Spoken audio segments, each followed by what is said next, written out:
Kia ora, thank you very much, and welcome to everyone, members, staff, and those watching to the Planning and Regulatory Services Committee meeting of Thursday, the 12th of November 2020. It's great to have you all here to participate in the meeting. We have received apologies from Councillor Kennedy and from Francois. Are there any further apologies for the meeting?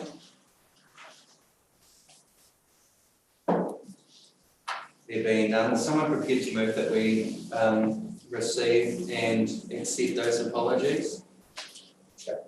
Moved, Councillor Davidson, seconded as wish of the Mayor. All those in favour? Aye. And those against? The resolution's carried. Thank you very much. The interest register is circulated on Microsoft Teams as well as the hard copy here. It's being circulated. Please make sure that any changes are brought to our attention as soon as practical, and we'll update that. And at time of discussing anything that you have a potential conflict of interest in, please make that known to the Chair. Do we have any urgent items that need to be discussed today that haven't made it for today's agenda? From members? No? From the staff? No? There being none, we'll move through. Thank you very much. The minutes of the previous meeting held have been circulated by Microsoft Teams. No amendments were received. Someone prepared to move that they are a true and accurate record of the meeting held 12th of March 2020. Councillor Davidson, thank you very much. I can second that motion, as I was present. Moved and seconded. All those in favour? Aye. Those against? The resolution's carried. Thank you very much. And with that, I approve that my digital signature be added to the confirmed Planning and Regulatory Services Committee meeting minutes of the 12th of March 2020. Thank you for dealing with the admin side of things. We now move into the business. The fifth item on the agenda is the action list, and I hand over to the Chief Executive and the Planning Customer Service Manager, Fiona, to talk us through the action list. It is taken as read. Anything that has been achieved is noted as achieved. If there's anything outside of that needs to be discussed, please bring it to our attention. Kia ora, Chair and Councillors. So, first on the list we have Doherty's Creek, Franz Joseph. So this was an item that was sealed up quite some time ago and probably should have been removed from the action list. So if it could please be removed from the action list would be useful. Second on the list, Freedom Camping Working Group Subcommittee. Again, this has been actioned and can come off the list. We've got the Legacy Landfills in Western District Council. That's another body of work that has been completed and I believe may have already been presented to Council. So this can be removed from the action list as well. And I'll defer to Louis Sparks regarding the speed limit consultation, which is underway at the moment. Well, thank you. Through the Chair, the speed limit consultation, the presentations to Council will commence on Monday. We've received all the written consultation documents so far. So that is now closed for, and then we will report to Council on the outcome of the consultation process at the next Council meeting. Moving on to Town Centre Plan Draft.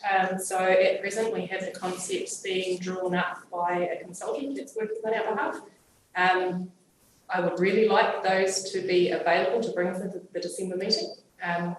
However, the balls will be caught at the moment, so we are hoping to have some draft conceptual schemes to bring to the Council meeting. Or through the Chair, or through a LTP workshop. So we're just working with them on a number of concepts and they're all sort of linked together. So consultants will be preparing to present them in one workshop for all different concepts. Thank you very much for the update on the action list. Is there any discussion from members on anything that's been presented so far? No. In relation to the speed limit consultation, when will elected members receive the written submissions? Should have gone out last night. The agenda. I understand it's on the agenda. That's excellent. Yeah. Maybe I've been booted out of that team. All good. It's out. Some people have got it great.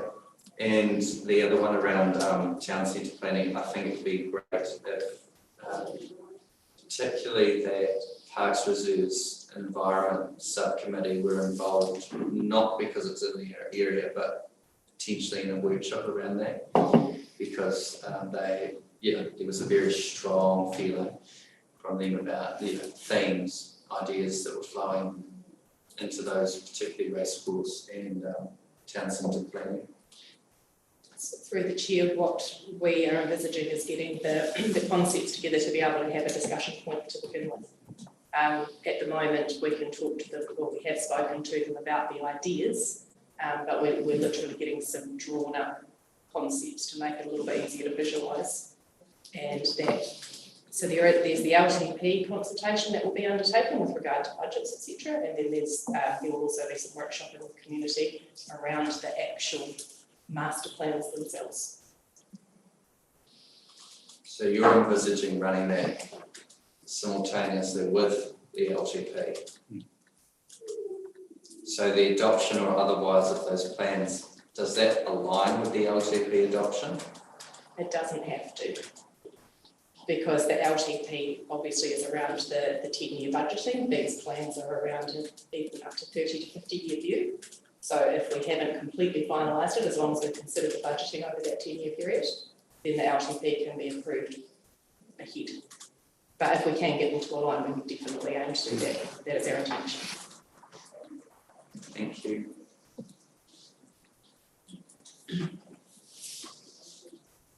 Any further discussion? Being none, someone prepared to move that though included items be removed and the action list be received. Wish of the Mayor, Executive Councillor Davidson, all those in favour? Aye. Those against? That resolution is carried. Thank you very much. The presentations, number 6 on the agenda. This afternoon we have no presentations. So we'll move through to the staff reports, the 7th agenda item. And that is a verbal update from the planning manager in regards to a number of relevant items. So I'll hand over to Fiona to present the report. Thank you. So we've just covered off town centre plan, so the same scenario and process will play out for the racecourse in Cass Square. So we're still getting those concepts drawn up as well, and we will intend to do the same consultation. Hopefully we'll have some targeted groups, but there'll be the wider public consultation that happens with that as well, and that will align with LTP. I've added an update from the Potini Plan Technical Advisory Team, just to cover off some of the things that have been discussed recently. One of the things that has been talked about is with the transfer of functions for district plan writing, how it works if we want to do a private plan change ourselves now. So I've just written up some bullet points here with regard to that. So we had a legal opinion provided to us because I guess when the Commission put together the rules around how the new plan would work, it didn't give us any direction on how we operate our current plans and keep them up to date. So all plan making and plan change functions have been transferred to the Regional Council. The decision making on plan changes for the 3 district plans now sits with the full West Coast Regional Council, and they're unable to transfer that power back to the plan committee or back to the district councils. So the immediate effect of this is that any plan changes initiated by anyone other than the Regional Council will have the status of a private plan change. And this includes plan changes initiated by us councils, us district councils. So at this stage, it's been agreed that the Tito or Postany plan staff will be responsible for the oversight of any plan changes for the 3 district plans. And these will need to be funded by the initiator, as in us if we instigate it, including cost recovery for the regional council time and any consultants' costs. The deposit for a plan change is $10,000 and the actual and reasonable costs will be charged. Charge out rates are as detailed in their annual plan. Where possible, regional council, council commissioners will be used to hear the submissions in order to keep the costs down. We've also discussed where us district councils have our own commissioners, that we can have them on the panel as well. So basically, the initiator, as in the district council involved, would prepare the plan change and a section 32 report, which basically justifies why a plan change is required. That would go to a liaison person within the plan committee. The plan committee liaison person prepares a report to the regional council. Regional council makes a decision to either accept, adopt or refer to resource consent or to decline, and notifies and if appropriate appoints a commissioner.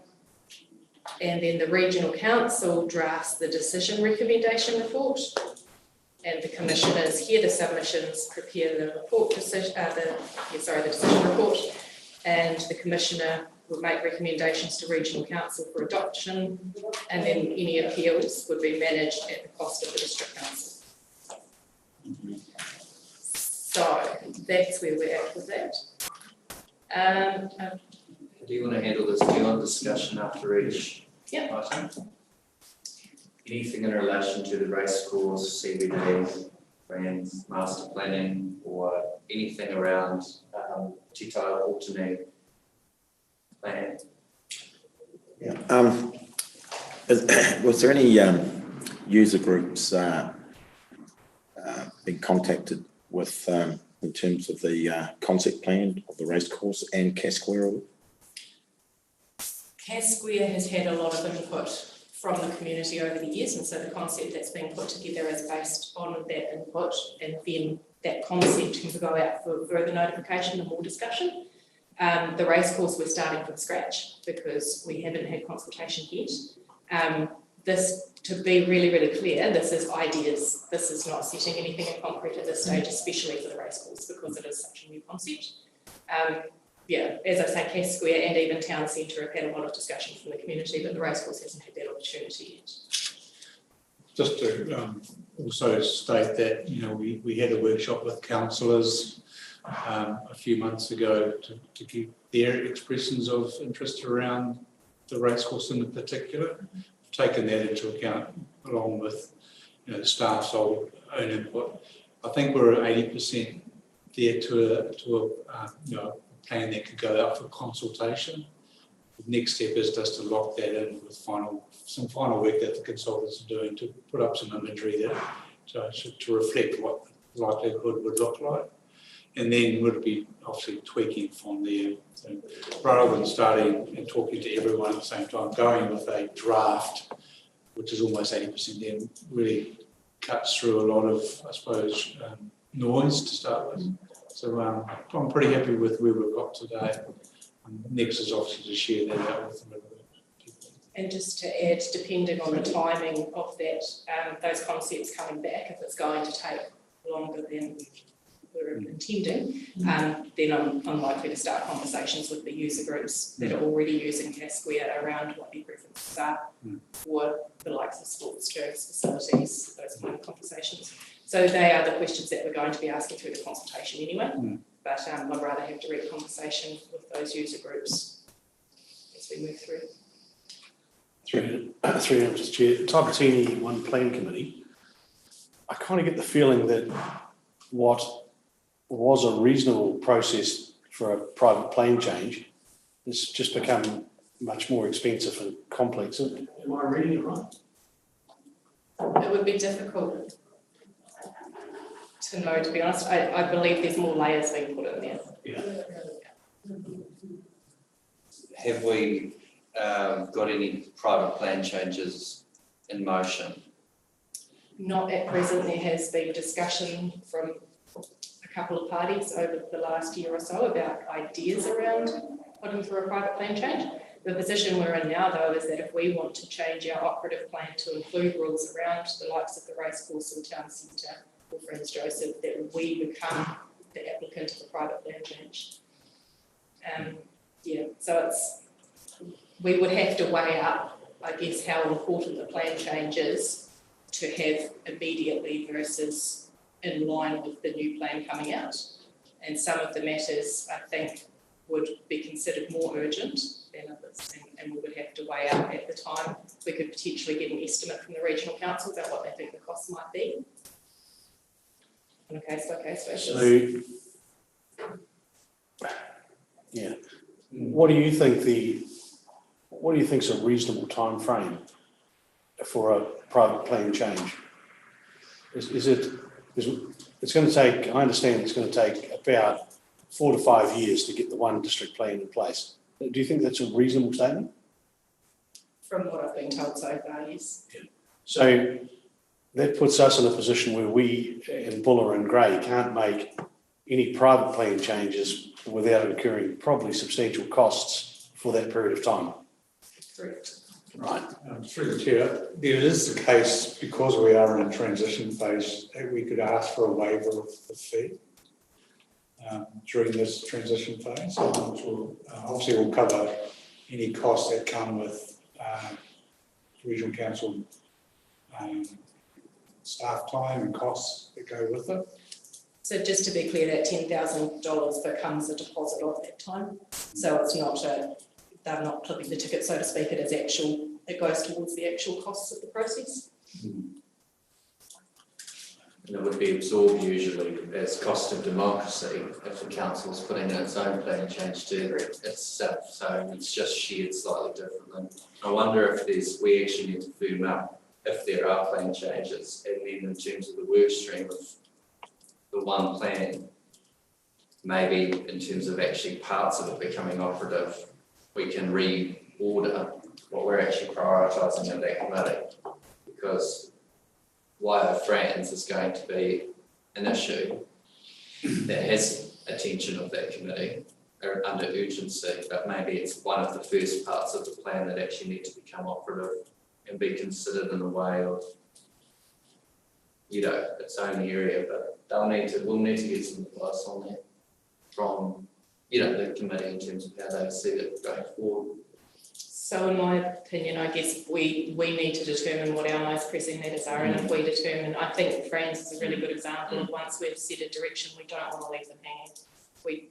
Once we know where we're going with it and we've got the community on board, we want to make it happen as quickly as possible. So those conversations and discussions might have to happen, and it may be that we plan for that through our LTB and have to accept that one. Whereas when we're looking at nice to haves, then we can at least prepare it and have it ready for going through with the main updated plan.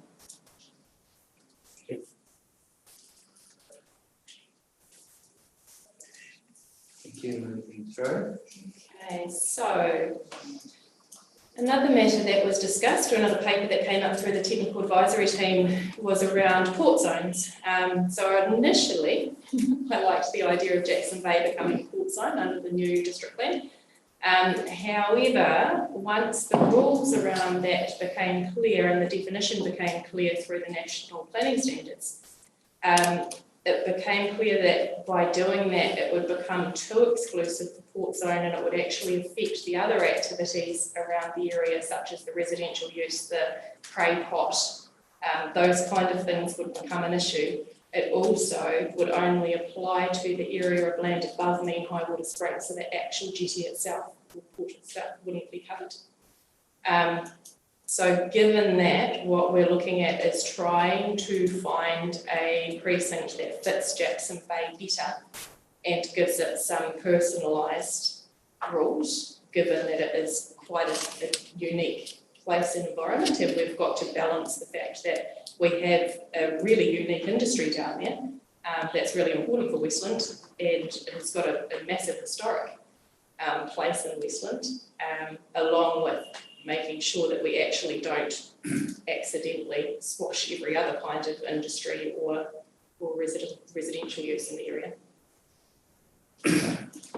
An example that jumps out to me straight away is Riverton, in terms of an internal fishing harbour surrounded by residential properties, and has some historical value as well. Maybe it's worth exploring what Southland do in that space.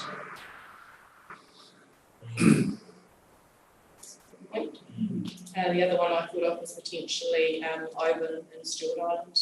They've got quite an industrial sort of port area amongst the township. So we'll look to some of the examples and incorporate that, so that we're looking at a specialised approach for that area. Another people we covered was visitor accommodation. So we looked at this in different pieces. We've looked through rules for rural zone, rules for residential zone, and rules for industrial zones. And obviously commercial. So the conversation has landed at everybody being in reasonable agreement with the fact that commercial, absolutely, visitor accommodation is fine. That's what the commercial area is for. We have all discussed the fact that there are potential issues with having unhosted accommodation within residential areas or even rural areas if it's not done well. So we've all agreed that hosted accommodation up to 5 people can remain a permitted activity through all of the zones, but unhosted, we're looking at potential triggers that may trigger us into looking more deeply or making it a discretionary activity. Largely around vehicle movements, car parking, potentially around the amount of people being hosted or being allowed to stay in that property. What we're finding is that there are a lot of small dwellings being rented out that are being used by a lot more people than would ever be there if they were in a residential dwelling, and are causing some issues. Further on through the paper, that I will update after, is some of the feedback from the community around the district, and throughout the whole coast, one of their biggest concerns was unhosted Airbnbs with no restrictions or considerations. And one of the big drivers from the community is around the lack of rental housing or residential housing because of it being used for Airbnbs. And through the chair, Sorry. Go here, then Councillor Davidson. I was just going to say that it's a major issue that they've hit on there, I think. And it's going to take some rethinking on the approach to Airbnbs. I think there's been, to date, the discussion at the TTPP has been pretty liberal about enabling, but it's abundantly clear now that this is contributing in a big way to the housing shortage, rental accommodation, which affects the economy more so than people making a buck on the side with Airbnb. And I think we have to ask the question, what's more important? I think more important is to house staff, people in work. And the TTPP have a document which is for discussion tomorrow, I think, which breaks down the Airbnbs and it shows that the numbers have doubled in 3 years. Correct. On the West Coast And and in each district, and the highest numbers in Westland. And so it's quite stark. And when you look at those figures, and that's only Airbnb, that's not Rent-A-Batch or whatever it is, and those other websites as well. So it's a real issue. Yeah, that's the feedback that we have been getting, and we have to, so we can't consider trade competition under the Resource Management Act. So this isn't about ripping off hoteliers or whatever the case may be, but we do have a requirement under the RE-native plan for residential use and ability and enable people to have somewhere to live. So zoning residential zones is to allow people to live in those zones, and if there are no controls over how many of those become Airbnbs, then we can't plan for that residential use. The other, I guess, major consideration is that if we go completely untapped, you could end up with a situation of one person living in a street that's entirely Airbnbs and their amenity has changed completely. Their neighbourhood is not as it was. So these are all things that sit in the planning realm as opposed to that trade competition. Through the chair. Councillor Yes, is there any signs of a downturn in B&B since COVID? The reason why I ask it, where I live, there's a number of B&Bs, and I noticed they've changed to permanent accommodation. Yeah, so through the chair, we haven't done any research on that since COVID. I guess the point is that as soon as tourism takes off again, we're going to go back into the scenario we had before.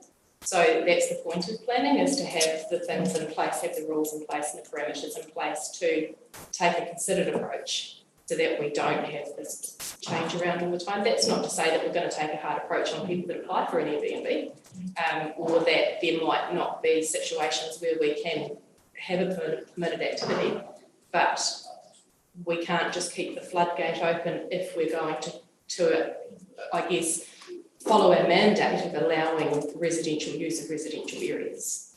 Precisely. And through the chair, I think that analysis from the TTPP is quite recent. Yes. These are official figures from the Airbnb, and they show a doubling of the numbers. So while there are some we've heard of that have decided they're not going to chance it with not enough tourists around, so they're renting out permanently, anecdotally, there's just nothing around. There's no rental around, so nothing's changed. I think this is a really rich discussion, and we have loosely had it at TPP. We've got TTPP, is it? TTPP. Sounds like a rap song. It is. Yeah, but it depends what we want to, that's whether it's enabling, restricting, or finding a middle ground. I mean, the Act and the powers within the Act are pretty strict, particularly the Building Act. Looking at the what's on the agenda to go to the committee, and things like people that are doing this actually notify the council prior to doing it. I don't know where we are on the spectrum of that at the moment. So, there's a whole lot of consequences or unintended consequences that will fall out of this. And I think having a coast-wide view may or may not be a good thing.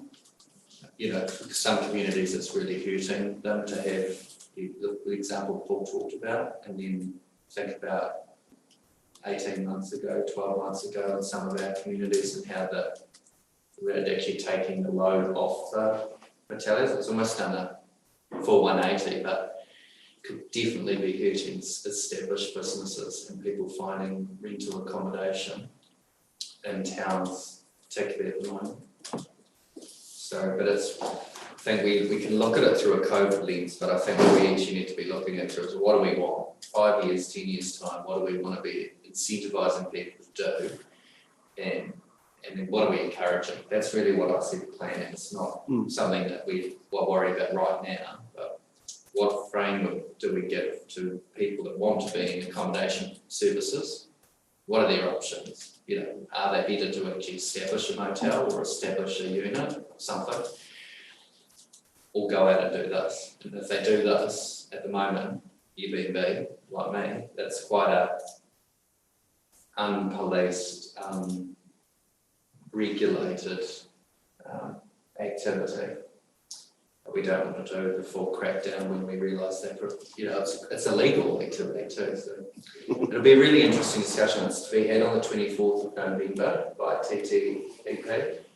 It's the adjournment reconvening of the meeting. So the paper relating to that's on Teams and can be circulated with the committee, the background reading, because it actually is quite good. And it might be useful to get some thoughts on that, so Bruce and I can go to that. Paul's there anyway, on his own right, go into that meeting quite informed in terms of what the council's wanting.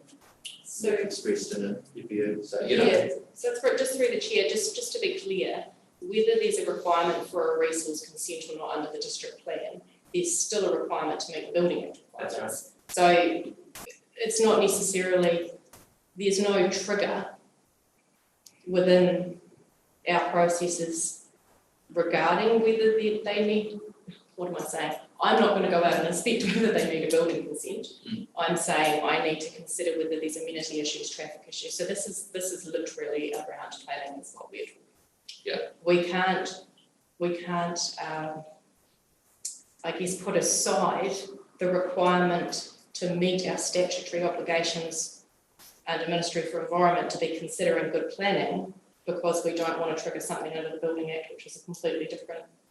And I know that sounds odd when you guys are looking from a higher perspective across the entire council. But if we take that option, then we're not fulfilling our obligations to try and avoid triggering obligations under the Building Act.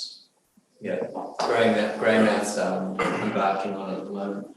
They are. Yeah, Through the- actually inspecting Airbnbs and the like, so that'll be interesting. Through the chair, I look at things in simple fashion, and I just think that it's that this is given cause to go back and look at the fundamentals about what the council should be providing, and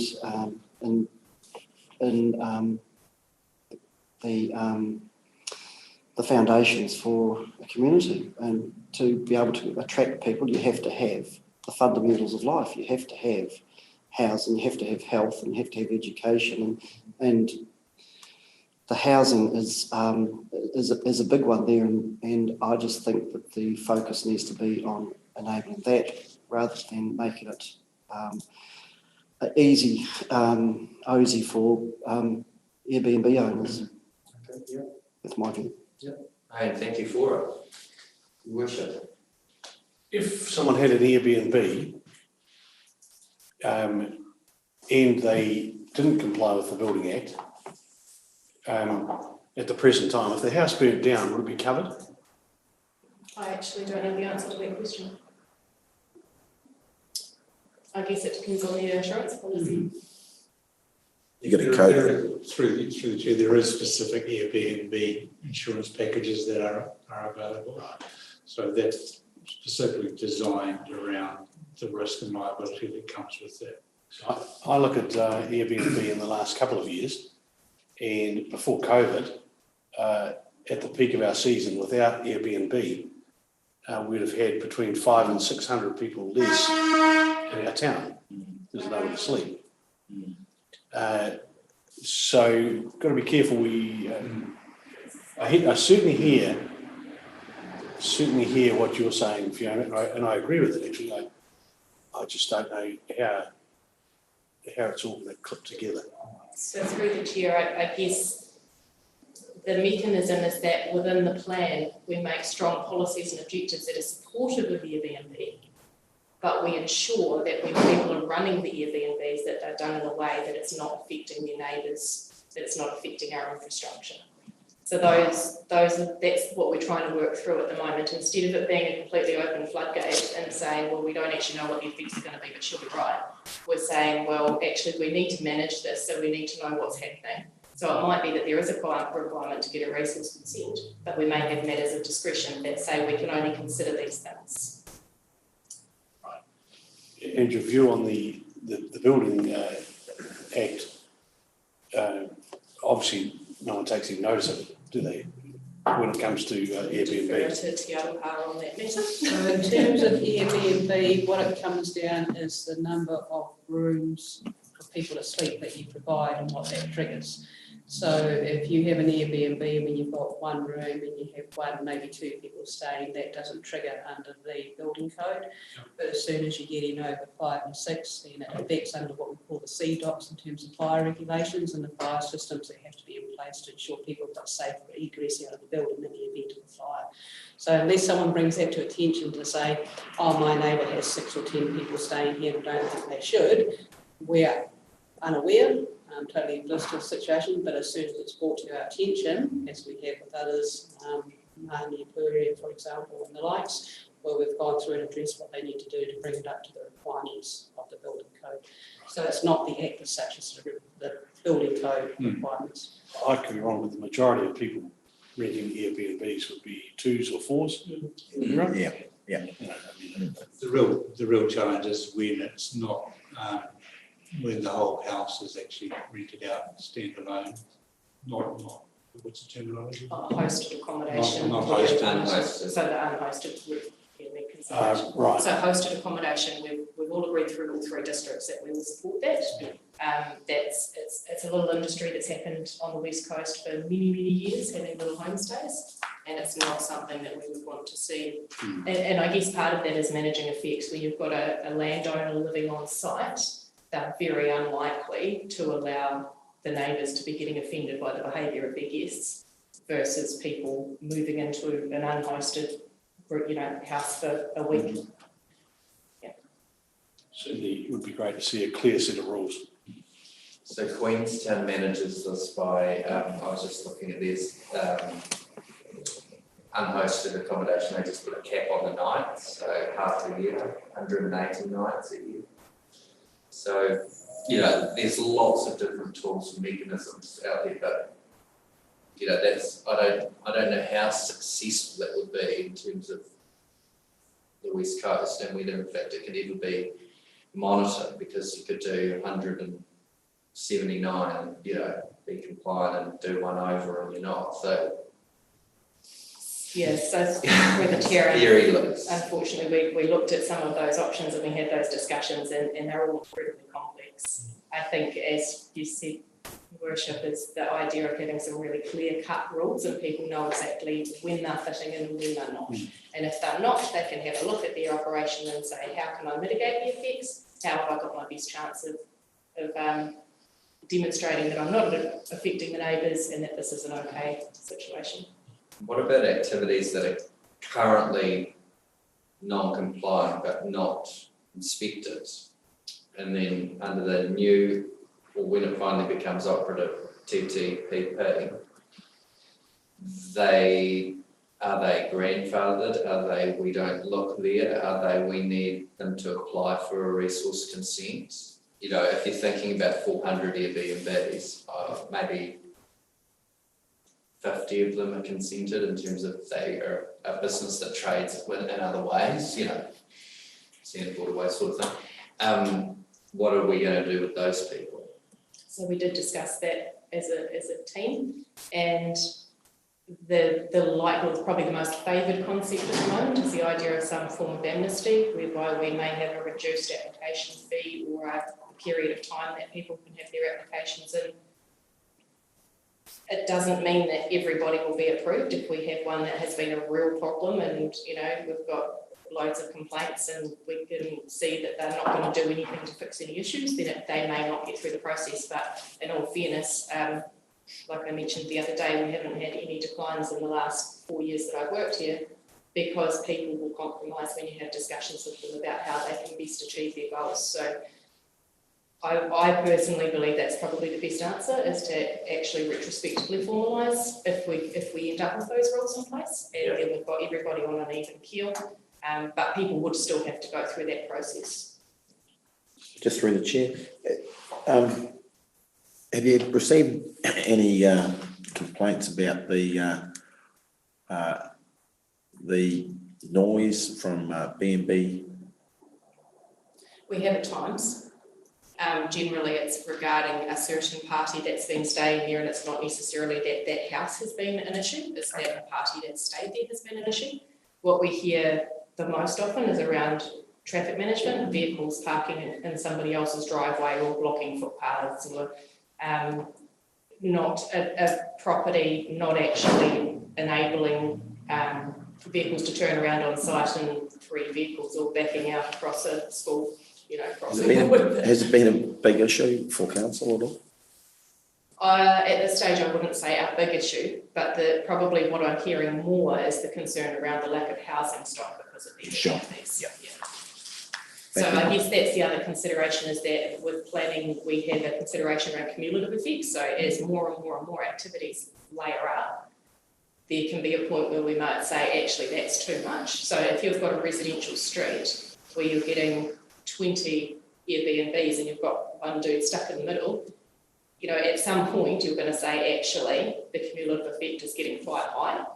This is now becoming a commercial accommodation area, or it's no longer a residential area, so we're not going to be allowing any more, or we're not going to allow this one because everything's on a case-by-case basis. But Final comment from me is that would be, whatever's decided would be great, even though they're different, the Rating Act and our rating policies and this, but if you're thinking about hosted and unhosted, that to me, I don't think we've ever considered that before in terms of how we apply commercial rating, and it seems to make sense. If you live on site, it's hosted, pay this, if it's an unhosted, purely commercial. So looking at that in the future, not today, would be good to see clarity. Because we should say, okay, I'm running an Airbnb, I fit into this column or this column or no column, therefore I can't do it. It'd be really good. so It's going to mean a lot of talking between a lot of departments to get this clear. with regard to the rates, that is around whether it's a commercial activity or not a commercial activity. But with regard to us, so under the plan, we're still considering it a commercial activity, but we're saying that the effects of lease itself can be permitted. Through you, Mr Chairman, Thank you very Zoom much, Your meeting, Worship. I'll be back shortly. Consent applications received and consents granted. That sounds exciting. No, seriously, there's a lot of activity happening. There is a lot of activity happening.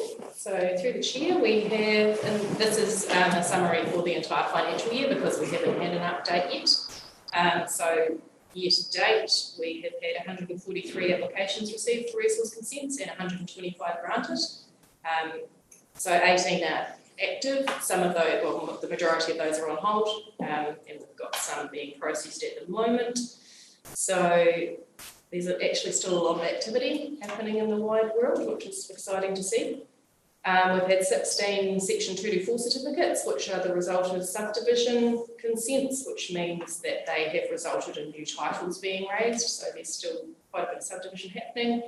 We've had 3 outline plans, which are certificates issued for designations, so usually schools or railway, landfills, things that are designated to a requiring authority. We've had 2 committed boundary activity certificates, which are when somebody wants to build closer to a neighbour than they're allowed, and then the neighbour issues their approval. That can be done as a certificate nowadays. We've had 15 permitted subdivisions, which subdivisions not require resource consent, but result in a subdivision for the property. And 26 marginal and temporary activities. So these are becoming more popular. This is where an activity either breaches the plan rules by a minuscule amount, or where it's an activity that is literally temporary. It's going to be 6 months and you'll be gone. So we are steering more of a lot of applications towards this, where they might be 10 centimetres too close to a boundary or 2 centimetres too tall with their building height. Then we've had 203 limbs, and that's still coming in thick and fast. We possibly had more this time last year because we also had a massive bulk commercial amount that had come through, but these are pretty much all residential, so that's a pretty good sign that things are moving in Westland. And in all that time, we've had 1 resource consent that was not processed within its statutory time frame. So our goal is to have every consent within its statutory time frame, which is 20 working days. Thank you so much for the update. Is there any questions or comments on that?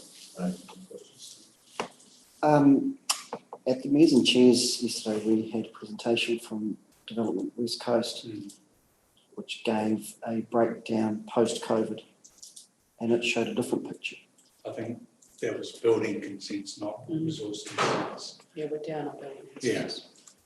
Yeah. Right, So two different parts. substantially. Yeah, down. so building consents applied for was down quite considerably compared to the other two districts. Yes. Buller was up Considerably. by as much as we were down, basically.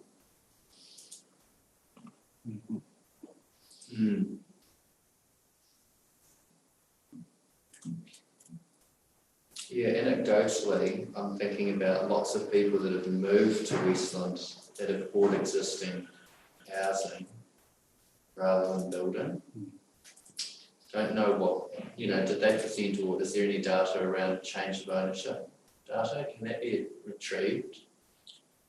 Movements and, I guess we get notified when rating demands change, but Well, it would be very obviously, weird if it's to- a change in sale, because sale purchase agreements, but yeah. a lot of it comes through automatically. So it just gets uploaded straight from the sales direct into our system, so we don't actually have anything to do with it. What are you trying to do?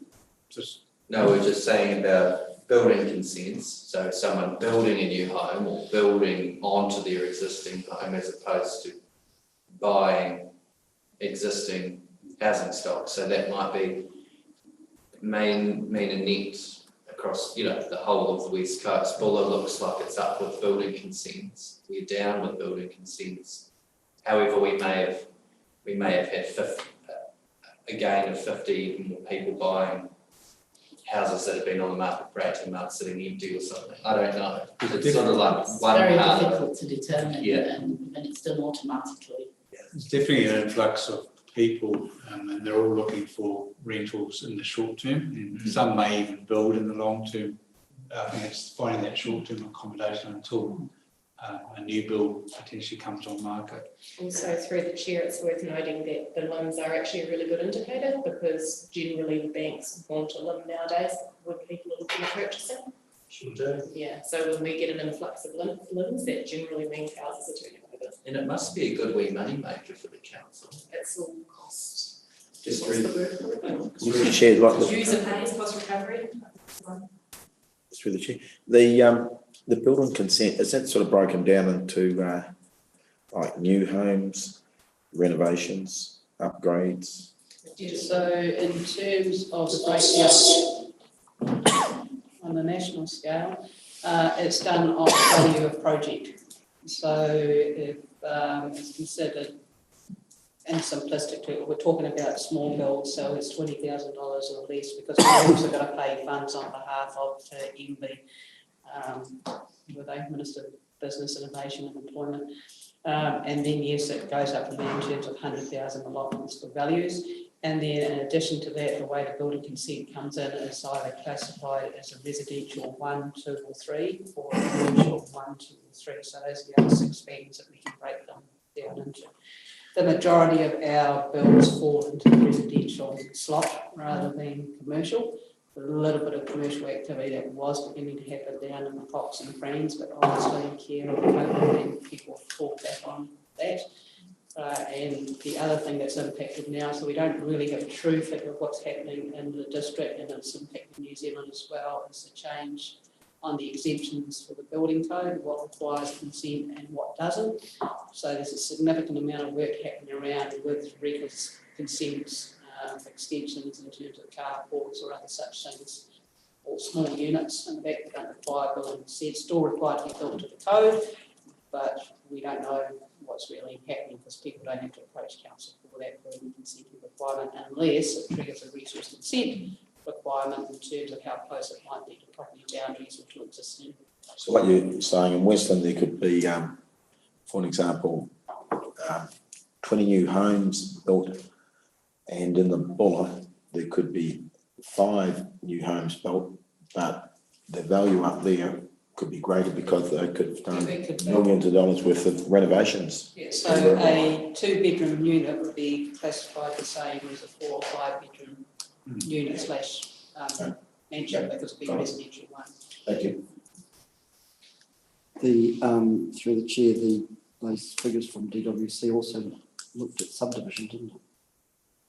So subdivisions which Yeah, had I can't recall, doesn't it? stagnated. Interesting. So we're still getting quite a few through. We've had a lot of pre-application discussions recently with people that are looking at doing some quite large scale subdivisions. But we definitely have several sort of 2 to 5 lot subdivisions popping up. A lot of them are reasonably small scale, but they tend to do a few allotments, sell them, do a few allotments, sell them. So it's still ticking over. Probably Well, that's worthwhile for the committee to have that report from DWC. If no one was going to send that through. He was, we'll circulate it to the full council. Thank you. To come through. We appreciate it.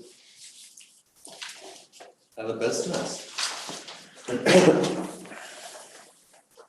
business? If there Any is. other business? Any other business? Any other moving and changing that people want to do? In the planning and regulatory space? Any questions for Fiona or TC, Louise, Leslie or Simon? There being none, so I'm happy to move that we receive that update from the planning manager. Yep, Councillor Davidson. Seconded by Paul. Happy to second. All those in favour? Aye. All those against? The resolution is carried. Thank you very much. You two make me laugh, that's fine. We're now moving into public for one matter, and that is to confirm the confidential minutes. So thank you very much for making this meeting available to the public, Di, and we'll conclude the live stream at this point, please.